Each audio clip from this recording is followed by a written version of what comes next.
नमस्कार दोस्तों, मैं नितिन स्वागत करता हूं आपका इकोनॉमिक्स एक्सचेंज पर।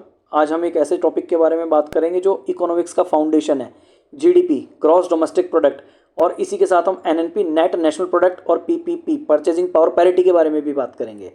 देखिए friends, GDP is not just a number, even it is the reflection of a Nations production and consumption pattern. GDP किसी भी कंट्री की इकोनॉमिक ग्रोथ, अनएम्प्लॉयमेंट और इन्फ्लेशन का तो की इंडिकेटर है ही, बट इसकी कुछ लिमिटेशंस भी हैं। तो इन्हीं सारी चीज़ों के बारे में आज हम बात करेंगे। तो आइए शुरू करते हैं। GDP, gross domestic product. देखिए बेसिकली जीडीपी होता क्या है? जीडीपी एक वैल्यू है आपके all final goods and services की। देखिए ये सारी चीज़ें हैं क्या? ग्रॉस डोमेस्टिक प्रोडक्ट, फाइनल, ये सारी चीज़ें मैंने आपको नीचे बताई है, इसके बारे में हम बात करते हैं आगे। लेकिन फर्स्ट ऑफ ऑल इसकी आप डेफिनेशन देखिए। GDP is the value of all final goods and services produced with in a boundary of a nation during 1 year. देखिए इसकी चार चीजें हैं। एक तो इसमें सारे के सारे आपके गुड्स और सर्विसेज आएंगे, final goods and services. Okay, produced with in a boundary of a country, किसी भी कंट्री की बाउंड्री में होना चाहिए और 1 साल के अंदर होना चाहिए। तो ये सारी इन सब की जो वैल्यू आएगी that is called as GDP. देखिए, और ये जो 1 साल है, ये जो ड्यूरेशन इसमें दिया हुआ है 1 ईयर, ये इंडिया में होता है 1 अप्रैल टू 31 मार्च, जो कि हमारा फाइनेंशियल ईयर भी है, 1 अप्रैल टू 31 मार्च। तो समझ लेते हैं आगे कि इन सभी कीवर्ड्स का मतलब क्या है। जैसे ग्रॉस का मतलब है टोटल, अगर हम मैथमेटिक्स की तरफ जाएं तो मैथमेटिक्स में इसका मतलब होता है टोटल, और ग्रॉस यहां पर इकोनॉमिक्स में आता है टोटल का means gross. Okay, domestic product. देखिए डोमेस्टिक प्रोडक्ट क्या होता है? All economic activities done with in the boundary of a nation. किसी भी नेशन, कोई भी कंट्री है, उसकी जो पॉलिटिकल बाउंड्री होती है। देखिए यहां पर हम लोग ज्योग्राफिकल बाउंड्री के बारे में बात नहीं कर रहे हैं, हम किसी और तरीके की बाउंड्री के बारे में बात नहीं कर रहे। That is political boundary, with in the political boundary of any country. ठीक है, उसको हम बोलेंगे डोमेस्टिक। प्रोडक्ट क्या होता है? Use to be defined goods and service together. मान के चलिए गुड्स, हम एक पार्ले जी का पैकेट ले लेते हैं, जैसे पार्ले जी का पैकेट है वो आपका गुड्स है। और सर्विसेज, जैसे मान के चलिए आप बैंक में कोई भी काम करवाने के लिए गए, बैंक ने आपसे अर्न किया, that is called as product, वो भी एक सर्विस प्रोडक्ट है। ठीक है, या फिर आपने किसी काम के लिए कोई सॉफ्टवेयर किसी कंपनी से ले लिया, तो दैट इज सर्विस प्रोडक्ट। ठीक है, और ये आपका हो गया गुड्स। ओके, पार्ले जी का पैकेट। तो गुड्स एंड सर्विसेज दोनों को मिलाकर जो चीज बनती है उसको हम बोलते हैं प्रोडक्ट। उन दोनों को ऐड करना है आपको, गुड्स भी और सर्विसेज भी, ये दोनों प्रोडक्ट में आती है। और फाइनल स्टेज, फाइनल क्या होता है? After which there is no known chance of value addition. मान के चलिए पार्ले जी का बिस्किट है, ये पार्ले कंपनी है, पार्ले का पैकेट गया आपके कस्टमर के पास। ओके, यहां से ये निकला 3 रुपए का, इसमें मान के चलिए कंपनी ने अपना 1 रुपए ऐड किया प्रॉफिट, इसमें 1 रुपए इनका ट्रांसपोर्टेशन टैक्सेस वगैरह लग के ये कस्टमर के पास पहुंचा 5 रुपए का। क्या कस्टमर अब इसको केवल कंज्यूम करेगा, या फिर इसमें और भी कोई वैल्यू ऐड करेगा, या इसमें किसी भी तरीके का, क्या इसका 5.5 रुपए या 6 रुपए हो सकता है? जी नहीं, ये नहीं हो सकता। 6 रुपए भी नहीं होगा इसका। ठीक है, 5.5 रुपए भी नहीं होगा। तो ये होती है इसकी फाइनल वैल्यू, तो इसको हम बोलते हैं फाइनल प्रोडक्ट। ओके, तो यहां पर फाइनल का मतलब ये, ग्रॉस का मींस टोटल, डोमेस्टिक का मतलब हो गया किसी भी एक पर्टिकुलर बाउंड्री के अंदर, किसी भी कंट्री की पॉलिटिकल बाउंड्री के अंदर जो भी सामान बनता है, जो भी गुड्स एंड सर्विसेज प्रोड्यूस होती है, that is called as domestic. Product का मतलब आपकी सर्विसेज और आपके गुड्स दोनों को मिलाकर जो चीज बनती है, या फिर दोनों को अलग अलग भी हम मान सकते हैं, वो सब होते हैं आपके प्रोडक्ट। और फाइनल, जब कोई भी प्रोडक्ट या फिर किसी भी गुड्स या सर्विस में आपकी कोई भी एक्स्ट्रा वैल्यू ऐड नहीं हो, that is called as final. Okay, आइए आगे बढ़ते हैं। ये पॉलिटिकल बाउंड्री वर्ड मैंने क्यों यूज किया उसका मैं आपको बहुत अच्छा एग्जांपल देता हूं। ये है इंडिया, ये इसकी हो गई ज्योग्राफिकल बाउंड्री। ठीक है, लेकिन अब ज्योग्राफिकल बाउंड्री, अब यहां से हम बाहर जाएंगे तो ये ज्योग्राफिकल बाउंड्री हो गई। लेकिन अंडमान एंड निकोबार, अंडमान निकोबार तो इंडिया के अंडर में ही आता है। लक्षद्वीप, ये दोनों टेरिटरीज इंडिया के अंडर में ही है। तो यहां पर अगर मान के चलो किसी चीज का कोई प्रोडक्शन होता है, क्या वो इंडिया की जीडीपी में नहीं आएगा? जी हाँ, वो बिल्कुल इंडिया की जीडीपी में आएगा। तो ये इंडिया की पॉलिटिकल बाउंड्री भी है। अंडमान और निकोबार इंडिया की पॉलिटिकल बाउंड्री में भी आते हैं।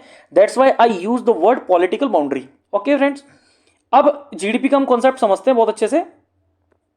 देखिए है क्या, अब मान के चलिए कोई पर्सन है, वो कैलिफोर्निया में जॉब कर रहा है, गूगल में, वो गूगल कंपनी में यहाँ जॉब कर रहा है, उसको मिल रहे हैं 2 करोड़ रुपीज, और वो राजेश नाम का पर्सन है। अब मैं इसको ये राजेश नाम इसलिए रखा क्योंकि मान के चलिए वो इंडियन है, और वो वहां अब 2 करोड़ रुपए यहाँ कमा रहा है। अब मान के चलिए उसने 50 लाख रुपए अपने पेरेंट्स को यहाँ भेज दिए, 50,000 रुपए यहाँ पेरेंट्स को भेज दिए। तो क्या 50,000 रुपये इंडिया की जीडीपी में काउंट होंगे? जी नहीं, वो केवल अमेरिका की जीडीपी में काउंट होगी, क्योंकि वो उसकी पॉलिटिकल बाउंड्री के अंडर में। मान के चलिए यहाँ पर मारुति सुजुकी कार है, उसने एक ऑल्टो बनाई 5 लाख रुपए की, अब उस 5 लाख की कार को वो यहाँ पर बेच रहा है, ठीक है, यहाँ पर अमेरिका ले जाकर उसने बेचा, तो क्या वो अमेरिका की जीडीपी में काउंट होगा? जी नहीं, वो इंडिया की पॉलिटिकल बाउंड्री में बना है, इसलिए वो इंडिया की पॉलिटिकल बाउंड्री में ही ऐड होगा, but with in a year. मान के चलिए कोई प्रोडक्ट है, मान के चलिए हम किसी मूवी को ले लेते हैं, कोई मूवी 2020 में बनी, तो क्या वो 2023 की जीडीपी में काउंट होगी? जी नहीं, वो 2023 की जीडीपी में काउंट नहीं होगी, वो 2020 की ही जीडीपी में काउंट होगी। इस 4 चीजें आपको डिफाइन की गई हैं। पहली बात तो आपकी जो पॉलिटिकल बाउंड्री है, वो पॉलिटिकल बाउंड्री, टाइम लैग जो 1 ईयर है, ठीक है, आपका फाइनल गुड क्या रहेगा? फाइनल गुड्स और सर्विसेज, गुड्स एंड सर्विसेज, और एक आपकी, और फाइनली आपकी जो प्रोडक्ट है, प्रोडक्ट में आपकी 2 चीजें आती हैं, गुड्स और सर्विसेज, ठीक है। ये आपका जीडीपी का कॉन्सेप्ट बढ़ते हैं। देखिए, जीडीपी को काउंट करने के 3 तरीके हो सकते हैं। कोई भी गवर्नमेंट जीडीपी को 3 तरीके से काउंट कर सकती है, ठीक है। उसके 3 मेथड होते हैं। First one is expenditure method, second one is production method, and third one is income wise, या इनकम वाइज मेथड। किस तरीके से हम लोग उसको कैलकुलेट कर सकते हैं, ये सभी इसी में बताया गया है।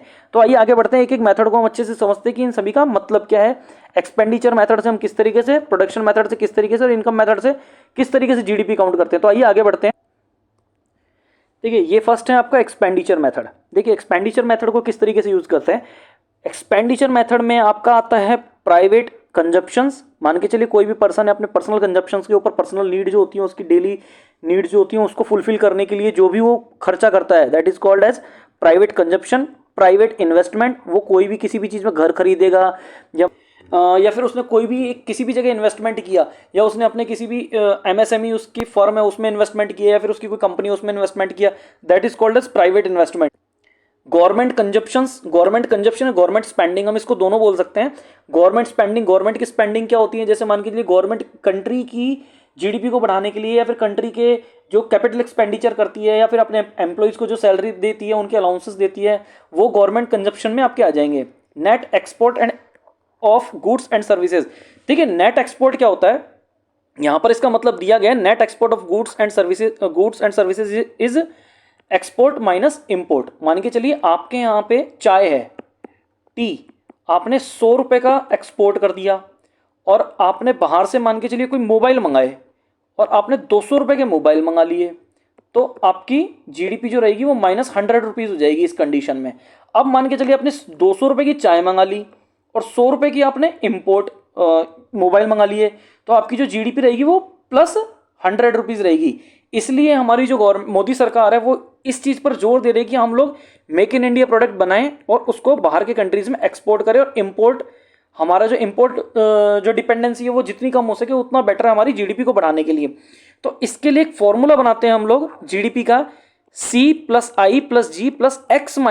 यहाँ पर आपके कंजप्शंस, आई इज आपके investment, G is government spending या गवर्नमेंट कंजप्शन, और ये हो गया आपका export minus import. GDP on expenditure method, it is C+I+G+X-M।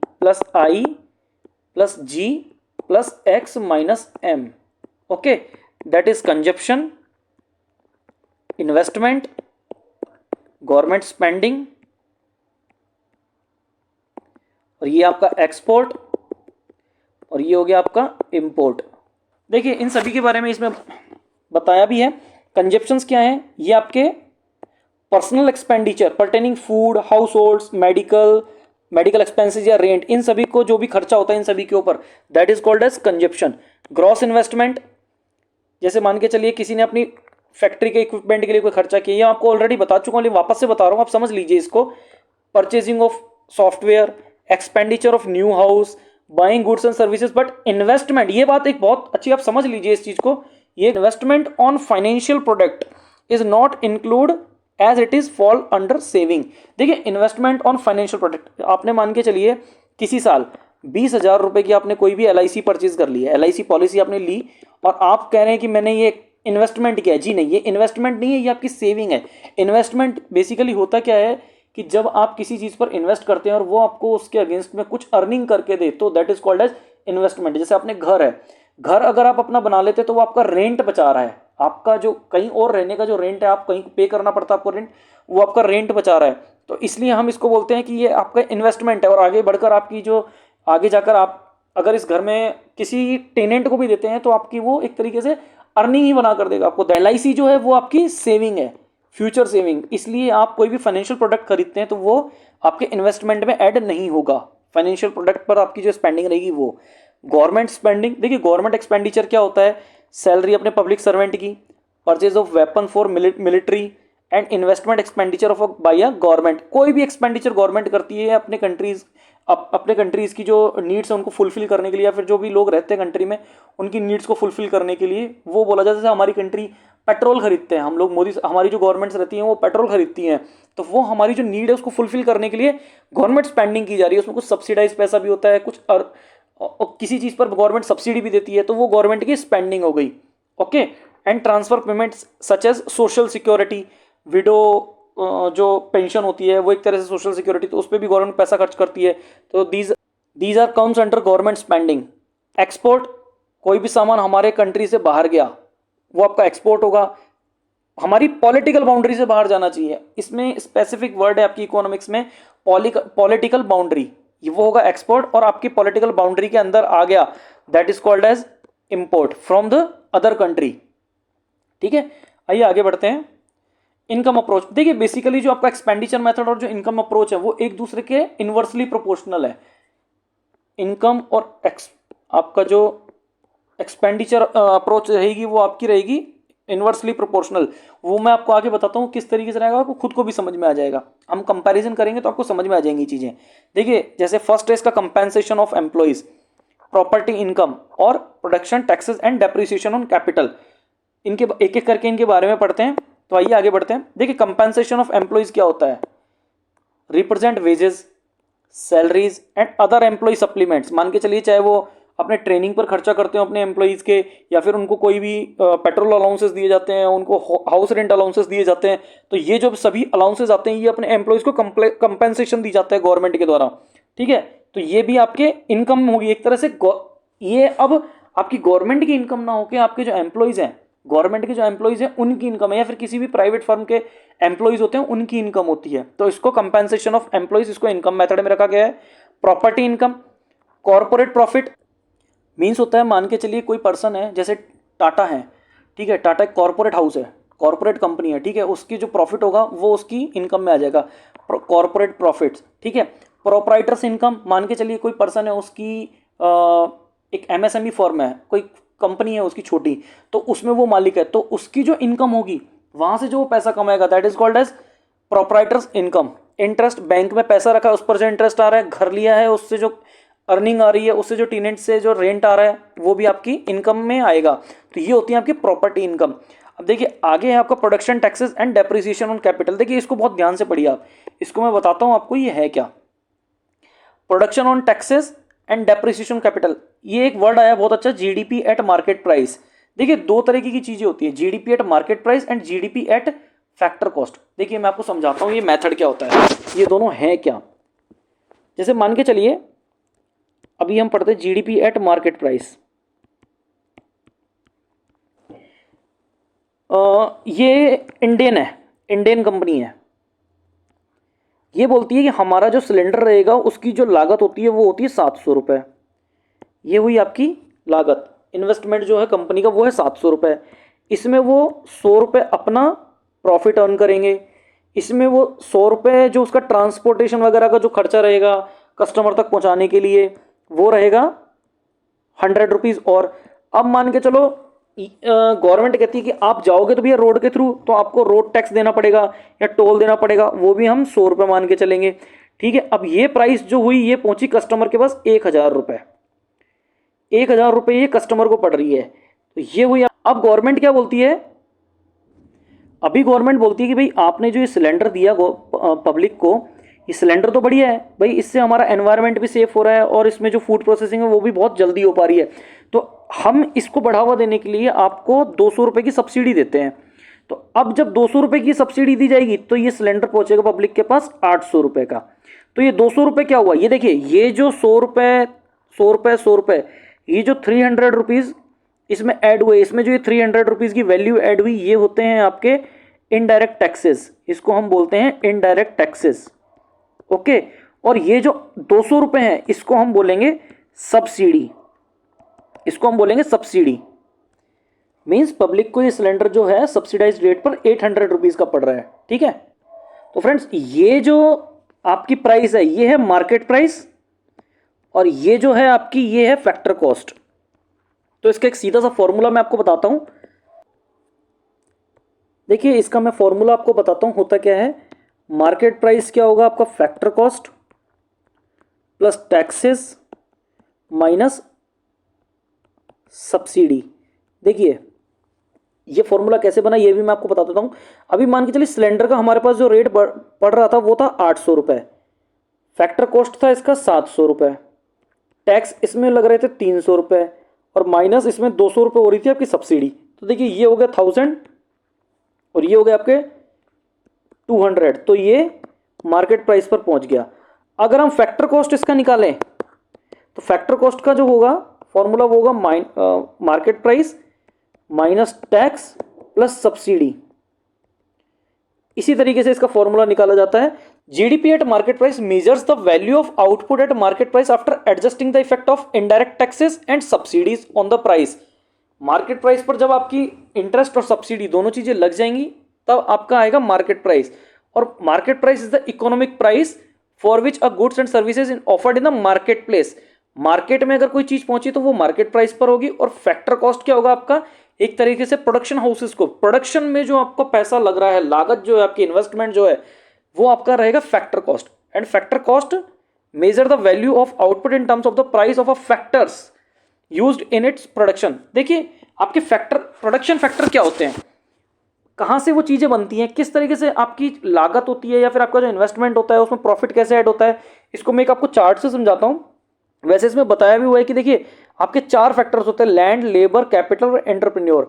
ठीक है, और इनको जो रिम्यूनरेशन मिलता है वो मिलता है रेंट, वेजेस, सैलरीज और इंटरेस्ट और प्रॉफिट के उस तरीके से। ठीक है, तो देखो इसमें क्या होता है, ये हुआ आपका प्रोडक्शन फैक्टर। प्रोडक्शन फैक्टर इसमें 4 चीजें होंगी, एंटरप्रेन्योर होगा आपका, लैंड होगी, लेबर होगा और आपकी कैपिटल होगी। देखिए ये होता है आपका first, second, third and fourth. ठीक है, अब देखिए मान के चलिए, या फिर आप इसको कैसे भी ले सकते हैं, ऐसा कोई जरूरी नहीं कि मैं आपको बस तरीका बता रहा हूँ। जैसे मान के चलिए कोई एक ट्यूशन पढ़ाने वाला टीचर है, ठीक है, अब वो बच्चों को, हम ऑनलाइन के बारे में बात कर रहे हैं, हम लोग बात कर रहे हैं ऑफलाइन के बारे में। अब मान के चलिए वो बच्चों को ट्यूशन पढ़ाएगा, तो भैया ट्यूशन पढ़ाने के लिए उसको जगह तो चाहिए ना, ट्यूशन पढ़ाने के लिए उसको जगह चाहिए, तो वो किसी जगह ली, कोई जगह ली उसने, तो वो हो गई आपकी लैंड। अब लेबर भी चाहिए, भैया बच्चों को पढ़ाना है तो लेबर भी चाहिए। अब लेबर वो खुद कर रहे हैं तो हम उस पर्सन को, खुद को हम उसकी खुद की मैन पावर मान सकते हैं, तो ये हो गया लेबर। अब कैपिटल, कैपिटल वो क्या लगाएगा, वो बच्चों को पढ़ाने के लिए बोर्ड भी लेगा, चॉक्स भी लेगा या मार्कर लेगा या कोई और दूसरे टेबल्स भी लेगा, चेयर्स भी लेगा या इलेक्ट्रिसिटी फिटिंग कराएगा, तो वो उसकी होगी कैपिटल। अब पढ़ाने के बाद उसको बच्चे जो फी देंगे उससे वो अपना प्रॉफिट निकालेगा, तो वो वहां पर हो गया आपका एंटरप्रेन्योर। 4 चीजें हुई, लैंड हुई, लेबर हुआ, कैपिटल हुआ और एंटरप्रेन्योरशिप हो गई।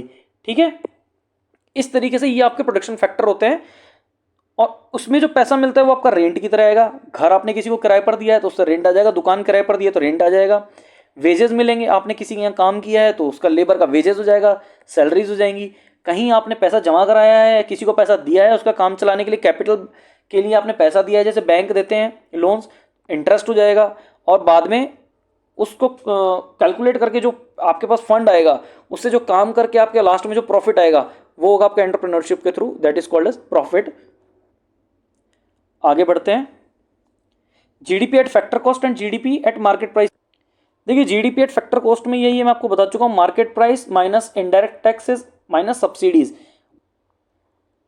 वेज रेंट, इंटरेस्ट से पैसा आएगा, डिविडेंड से पे पैसा आ सकता है, अनडिस्ट्रीब्यूटेड प्रॉफिट्स होंगे, ओपनिंग स्टॉक होंगे, mixed income from self employed होगा, direct taxes collected by government, NFIA net factor income from abroad. मान के चलिए आपके ये बेसिकली है क्या एनएफआईए का मतलब, मैं आपको एक एग्जांपल से समझा देता हूँ। हमारे यहाँ से मान के चलिए 100 लोग हैं, 1 रुपये पर हेड अगर हम लोग स्पेंडिंग लगाएं तो वो यूरोप घूमने गए तो उन्होंने 100 रुपये वहाँ दे दिए और 200 यूरोपियन हमारे यहाँ घूमने आए इंडिया में, तो उनसे हमने पर हेड 1 रुपये लिया तो हमारे पास 200 रुपये आ गए। तो अगर हम बैलेंस ऑफ पेमेंट करें इसका तो 100 रुपीज़ हमारी अर्निंग हो गई। तो ये बेसिकली मैंने आपको एग्जांपल दिया है, ये गुड्स एंड सर्विसेज के लिए है कि हमारे 100 रुपये बाहर गए और किसी के 200 रुपये अंदर यहाँ आए, या फिर हमारे 200 रुपये बाहर गए और किसी के 100 रुपये यहाँ आए, तो जो प्रॉफिट होगा या फिर लॉस होगा वो 100 रुपीज़ का होगा। तो इस तरीके से हम लोग इसको एनएफआईए को कैलकुलेट करते हैं, net factor income from abroad. Okay, आगे बढ़ते हैं। प्रोडक्शन अप्रोच, देखिए ये जो प्रोडक्शन अप्रोच है ये आज की तारीख में जो इंडिया में आज की डेट में इंडिया में जो जीडीपी निकाली जाती है, सीएसओ जो जीडीपी निकालता है वो निकालता है सिर्फ प्रोडक्शन अप्रोच के थ्रू। ठीक है, इसको हम ग्रॉस वैल्यू एडेड अप्रोच भी कह सकते हैं। देखिए ये कैसे होता है इसको मैं बताता हूं आपको, आगे बढ़ते हैं हम लोग इसमें। In India for all these years we have been getting GDP product wise, अभी हर एक प्रोडक्ट के हिसाब से जीडीपी निकाली जा रही है। ठीक है, we calculate how much has been produced, और ये सही तरीका भी है, इसमें किसी भी तरीके का कोई भी ग्लिच नहीं आता, इसकी कैलकुलेशन में कोई ग्लिच नहीं है। तो और कितनी वैल्यू ऐड हो रही है ये सारा का सारा इसमें पता हमें लग जाता है। In each sector and aggregate it, देखिए इसमें होता क्या है, इसमें नेशनल इनकम किस तरीके से निकाली जाती है, मार्केट प्राइस पर आपकी जीडीपी निकाली जाएगी, उसमें कोई भी टीयर एंड वियर आएगा, किसी भी प्रोडक्ट में कोई भी टीयर एंड वियर आएगा उसका डेप्रिसिएशन निकाल लेंगे, एनएफआईए उसमें ऐड कर देंगे, और ये आपका जो फॉर्मूला फैक्टर कॉस्ट का था उसको हम लोग निकाल लेंगे। उस तरीके से आपके इनकम नेशनल इनकम निकाली जाएगी आपकी ग्रॉस वैल्यू एडेड मेथड से। ठीक है, या फिर प्रोडक्शन मेथड भी हम इसको कह सकते हैं। तो उस तरीके से जैसे जीडीपी मान के चलिए 1000 रुपये थी, 100 रुपये डेप्रिसिएशन आ गया, आपकी net factor income from abroad हो गई आपकी 100 रुपये, ये भी मान लेते हैं। टैक्सेस आपने लगाए 50 रुपये और गवर्नमेंट ने सब्सिडी दी 10 रुपये, तो अब हमारी जीडीपी क्या होगी इसमें देखिए, ये हो गए आपके 900 रुपये, 1000 रुपये, 950 रुपये, और ये हो गए 960 रुपये। ओके, इस तरीके से आपकी ग्रॉस वैल्यू एडेड मेथड में या फिर प्रोडक्शन मेथड में नेशनल इनकम कैलकुलेट की जाती है। आगे बढ़ते हैं, real GDP and nominal GDP. देखिए रियल जीडीपी और नॉमिनल जीडीपी होती क्या है, बहुत बार आपके एग्जाम्स में भी पूछा जाता है, गवर्नमेंट हर बार रियल जीडीपी नॉमिनल जीडीपी भी निकालती है, तो इसको एक एग्जांपल से समझते हैं। देखिए बेसिकली क्या होता है, रियल जीडीपी में एक आपका बेस ईयर होता है, वो होता है आपका 2011-12। ठीक है, मान के चलिए उस टाइम कोई प्रोडक्ट आपका 20 प्रोडक्ट हम लोग प्रोडक्शन कर पा रहे थे और एक का प्राइस था 10 रुपये, ये हुआ आपका टोटल 200 रुपीज़ जीडीपी हमारी। 2013 में हुआ 15 का, उसकी प्राइस हो गई आपकी 15 रुपये। 2014 में हुआ आपका 225 रुपये, ये 2014 में हुआ आपके मान के चलिए 12 प्रोडक्ट हमने प्रोडक्शन किया और हर एक की प्राइस थी आपकी 20 रुपये, तो ये हुआ आपका 240 रुपये।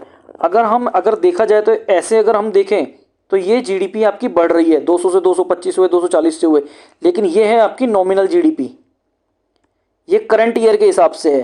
पिछले से हमने कैलकुलेट कर लिया, ठीक है भाई हमारा यहाँ पे जीडीपी बढ़ गई, लेकिन जो आपकी रियल जीडीपी होती है वो होती है प्रोडक्ट वाइज, और पूरे वर्ल्ड में इसी तरीके से जीडीपी निकाली जाती है। रियल जीडीपी को ही सही माना जाता है क्योंकि हर एक प्रोडक्ट के सर्टेन प्राइस इन्होंने सेट की हुई होती है, ओके, बेस ईयर के हिसाब से, और उसी बेस ईयर के हिसाब से हम लोग इसकी जीडीपी निकालते हैं। मान के चलिए 15 को हम 10 से करेंगे तो 150 रुपये, 12 को हम 10 से करेंगे 120 रुपये, तो ये बता रहा है कि आपकी 200 से 150 हुई, 150 से 120 हुई, तो ये आपकी जो जीडीपी है हर साल घटती जा रही है। तो ये जो बता रहा है आपका बेस ईयर से रिलेटेड, आपका एक सर्टेन ईयर है उसके हिसाब से जब हम जीडीपी उससे कंपेयर करके निकाल रहे हैं तो ये हमें बता रहा है कि हमारी जो जीडीपी है वो हर साल कम हो रही है, तो ये होती है आपकी रियल जीडीपी। लेकिन जब हम 240 हमने देखा कि 12 प्रोडक्ट हुए, 20 रुपये बढ़े, आपके 20 रुपये एक प्रोडक्ट का आपका प्राइस हुआ, तो वो हो गए 240 रुपये।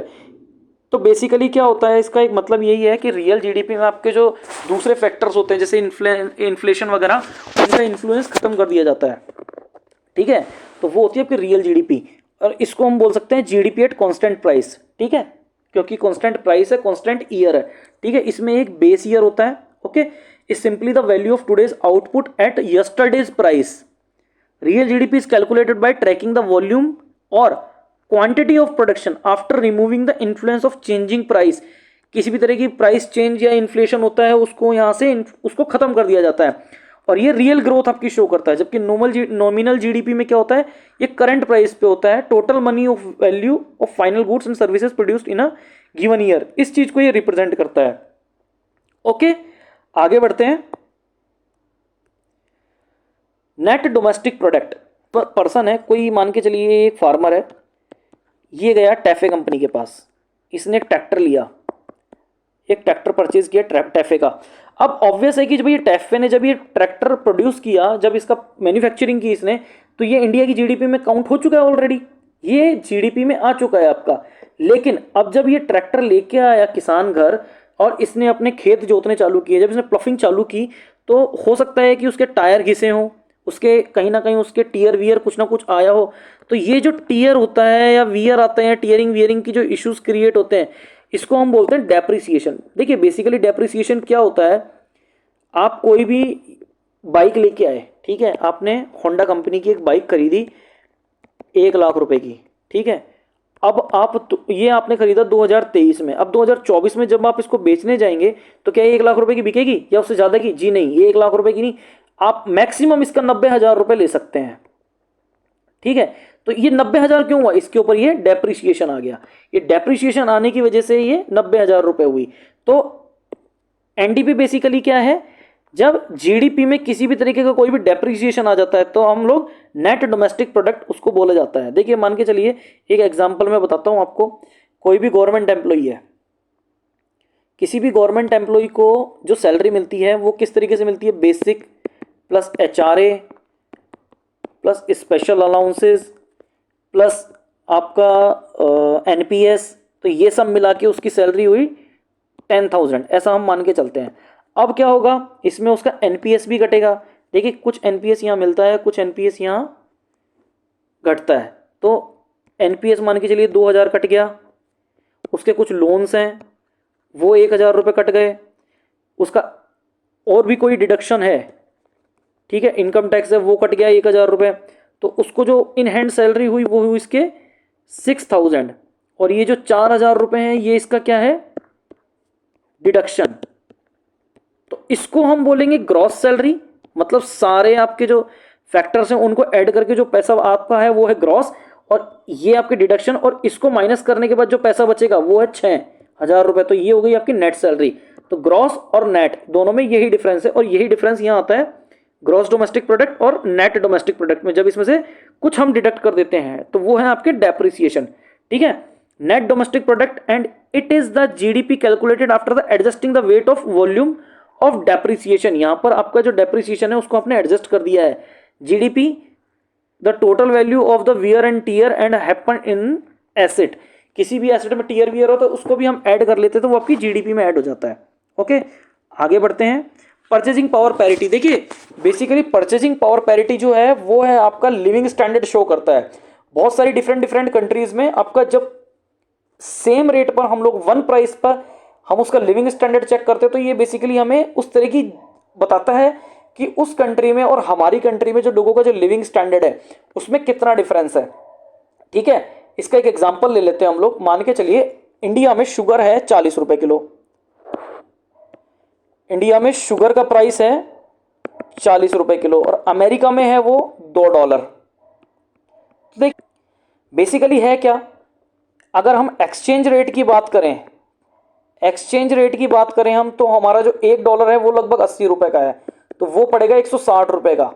इस लिहाज से अगर हम इंडिया की जीडीपी देखें तो हम लोग हैं 5th पोजीशन है हमारी, ठीक है, उसमें इंडिया की जो रैंक है वो है 5th। लेकिन परचेजिंग पावर पैरिटी के हिसाब से इसमें जो कैलकुलेशन होगी वो होगी अलग। यहां पर क्या होगा, आपका जो $1 होगा वो आपका हो जाएगा 20 रुपए का, क्योंकि 40 रुपए की शुगर, 40 रुपए कि 1 किलो शुगर, और यहाँ पर यहाँ के जो 40 रुपए हैं वहां के अब $2 के हिसाब से देखे जाएंगे, ठीक है। ये रेट दोनों की सेम होगी, तो $1 का प्राइस क्या आया, 20 रुपए। अगर हम हाल फिलहाल की जो कैलकुलेशन देखें उसके हिसाब से इंडिया का जो डॉलर है, परचेजिंग पावर पैरिटी के हिसाब से इंडिया का जो रुपी है वो $1 17 के बराबर है उसमें, उसके हिसाब से, ठीक है। तो इस हिसाब से जो इंडिया की जो रैंक है वो आती है थर्ड। ओके, जीडीपी हम कैलकुलेट करें अगर यूएस डॉलर के हिसाब से, यूएस डॉलर के एक्सचेंज रेट्स के हिसाब से, तो हम वर्ल्ड की 5th लार्जेस्ट जीडीपी हैं, ठीक है, 3.7 ट्रिलियन, और हमसे जस्ट नीचे है यूके की 3.33 ट्रिलियन। ओके, बट अगर हम परचेजिंग पावर पैरिटी के हिसाब से बात करें तो हम वर्ल्ड की 3rd लार्जेस्ट इकोनॉमी होंगे। ये देखिए, हमसे ऊपर है चाइना, फिर यूएस और फिर है इंडिया।